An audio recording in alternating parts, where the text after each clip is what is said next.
Umalma ang isa sa 15 kumpanya na nabanggit ng Pangulo na nakakuha umano ng 20% ng pondo para sa flood control projects.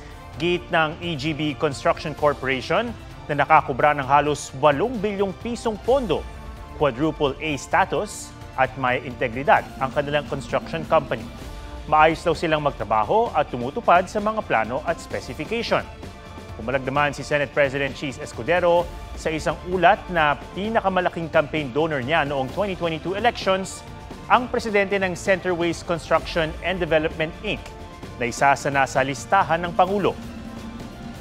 Pag-amin niya, kaibigan niya ang presidente nito, pero wala raw siyang kinalaman sa pagtukoy, paggawa ng programa, pagbid, pag-award at pagbayad ng anumang proyekto sa gobyerno.